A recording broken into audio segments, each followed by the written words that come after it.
Unfortunately, I was forced to go to work again, so this video will probably be another late upload.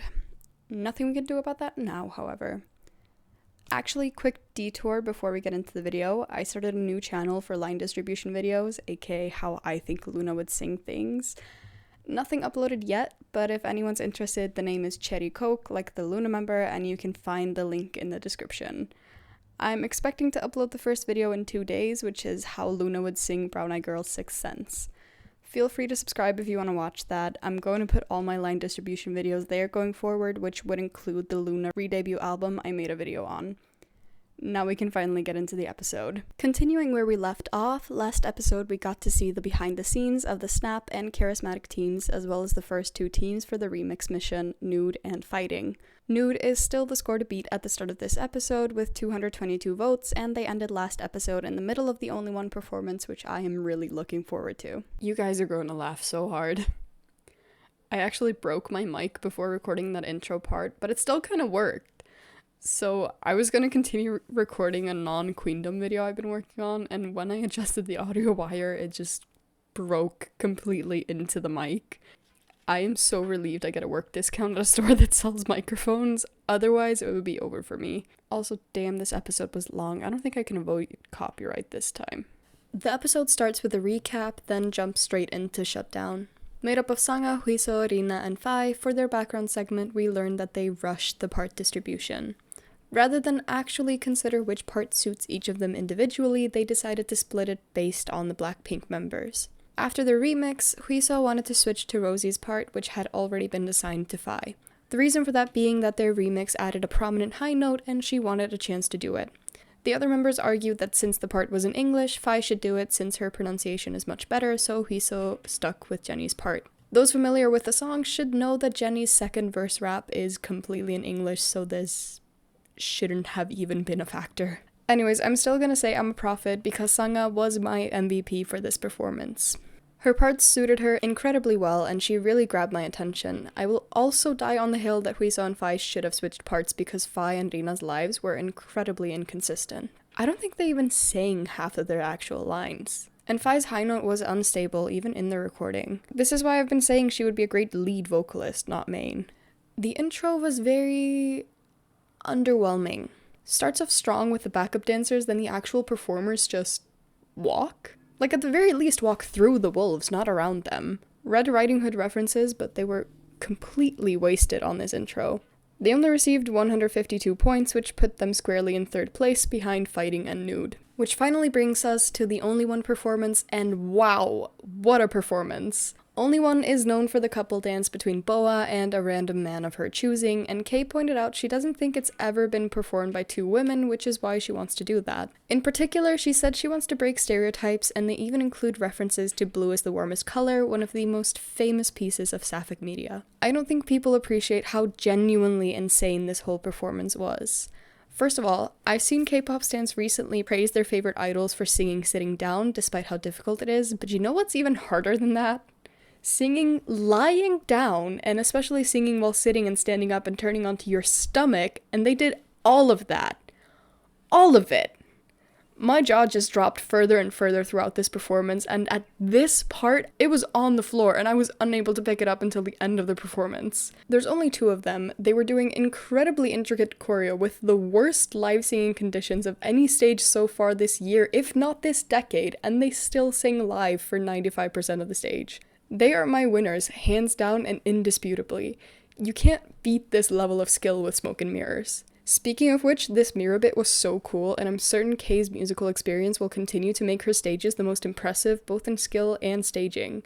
And you know what score they got? 184 points. I just know even Taeyeon was backstage asking the producers if there was a malfunction in the voting equipment. But I guess we can't dwell on this injustice for too long because we have to move on to the Don't Call Me team. Yen taking it upon herself to go train with Miru, and she didn't even go there and offer to teach her. She said they would learn the choreo together, and this is why I said she would be the leader. During the practice, I kept thinking that the main vocalist sounded so good, and it was Uyeon. Very impressed. I loved Yen's intro, but god, it's so underwhelming when the group just walks on stage. Honestly, there wasn't that much to comment on in my opinion until the bridge, except for Yin constantly being the coolest person in the room. The piano prop felt useless to me. Miming a few notes on the actual keys, then playing the wood before dancing on top of it does not make it a necessary prop. At least set it on fire or something. Overall, it was probably the most average stage in my opinion. Not in a bad way, but as in, it just felt very consistent with itself. Like I said, there wasn't a lot that stood out to me, and that includes the performers. Most evenly matched stage of the show so far. And they still beat Only One with 201 points. The mission ends with Dance the Night Away, which was a good move from the producers in my opinion. Ending on something upbeat is almost always a good choice. However, the Cherry Bullet versus Rocket Punch edit is going to make me start punching walls. Bora and Yoni fist fight to see who can be sub-vocal 1. They don't actually, but the way Mnet is editing this, they might as well. Sub-vocal 1 is a tricky position in my opinion. It's both a strong dance position and a strong vocal position. In Twice terms, it's Nyan. The position handles the intro, a dance break center, and the final chorus high note ad-lib. I agree with Cherry Bullet that vocals should matter more, but in my opinion, just give the ad-lib to the main vocal and the problem is solved. Bora is expectedly the better singer, but Yoni is by far the better performer. While Bora could pull off the intro, Yoni's high note was lacking, so I understand why they went with Bora, but guys, just change which part does the high note! But honestly, this is probably the best intro of the mission. The popping effect was so spectacular and they had actual suspense and hype to their entrance. I also enjoy how they tried to maximize everyone's position so they all got a chance to shine, and it was a really great ending to the performances. They did a great job. I do get why they wouldn't show the audience the vote result, because they don't want people leaking them before the show airs. But the show aired, so I can tell you they got 166 points, and Nude is the winner with their initial 221 points. Also, I thought I hallucinated the 222 points, but Mnet is just gaslighting us because last episode and throughout the point reveal in this one, they had 222 points. If I had to rank them, I would say Only One, Nude, Dance the Night Away, Fighting, Don't Call Me, Shutdown. They do the puzzle live and split them into 2 teams, Queendom team and Puzzle team. I'm gonna try to speedrun this because I will get copyright claimed. Yoni is drawn for Queendom while Kay is drawn for Puzzle, and all the members have to choose which team they want to be in based on those 2. It takes like 6 draws until someone picks Yoni, and that someone is Jiu. Queendom team is made up of Yoni, Jiu, Juri, Soyeon, Tohwa, Huiso, Soyeon, Yuki, Ellie, Miru, Jui, Fai, and Cherin. Puzzle team is made up of Kay, Nana, Bora, Oyeon, Soa, Jihan, Sujin, Suyun, Rina, Sanga, Jiwon, Yeon, and Yorim. For the next round, they will split their teams into vocal and rap teams and dance teams for 1v1 battles against the other team. There will be a total of 5 rounds, with each team getting 3 vocal and rap songs and 2 dance songs. As the winners, the new team gets to steal 1 member each from the other team for their own. Since all but Dohwa chose Puzzle team, they have an advantage. Dohwa wants Kay while the other 3 all want Huiso. Jihan recruits Huiso while Dohwa immediately uses her chance to get her back. Nana then chooses Jiu while Suyun picks Yuki. Puzzle team is then asked to vote which 2 members they want to kick out of their team into the Queendom team by ranking how needed each member of the team is, which is just next level evil. Jiu gets sent back first, which I guess is fine. Being one of the extra members and getting sent back probably doesn't feel that bad since you originally wanted to be in that team. However, the other member who was voted out was Weekly's Sujin, and no matter how you look at it, that must hurt. But to make it even worse, Mnet's setup was so bad, she heard Nana right next to her explain why she put her in last place for importance. This evil-ass company. So for the song selection, each round they get a few choices, and they have to be the first team to pick that song. And every round they wanted the same songs.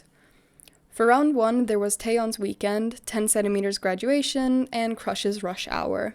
Puzzle team got Rush Hour, so Queendom chose Weekend. Round 2 had Im Young-un's If We Ever Meet Again, Dio's That's Okay, and Big Naughty featuring Lee Soo-hyun's Hopeless Romantic. Puzzle again got first pick for If We Ever Meet Again, so Queendom chose Hopeless Romantic. Not picking That's Okay was literally targeted against me specifically. The third round had 4 options: Day 6's Time of Our Life, Twice's Set Me Free, Yuna's Event Horizon, and Itzy's Wannabe.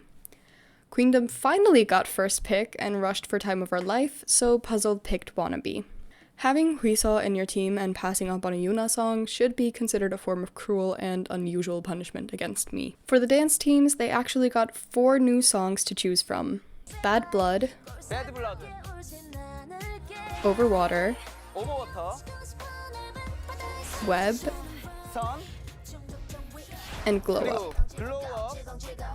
Overwater is already the standout, but I thought I forgot to write down which team got which, but they didn't show it, so guess we'll find out next episode. They did a dance battle to see who got first pick, and when nobody went up, Bora sacrificed herself. Yoni then sacrificed herself for her own team, and I think we're finally over the hill. I think the Bora villain arc is over. Thank you, Huiso and Nana, for putting Bora and Yoni on the Dance the Night Away team together. We also got to see snippets of the semi-final songs, which made me do a double take because how are we so far along already? The first was Puzzlin by Young K, who we will always thank for his service to the industry. Second is IDGA by Bobby, which I think is Icon Bobby, in which case, slay. And the third is I Do by The Unspoken One. While the last had the best demo vocals easily, I was turned off by the Wedding March sample.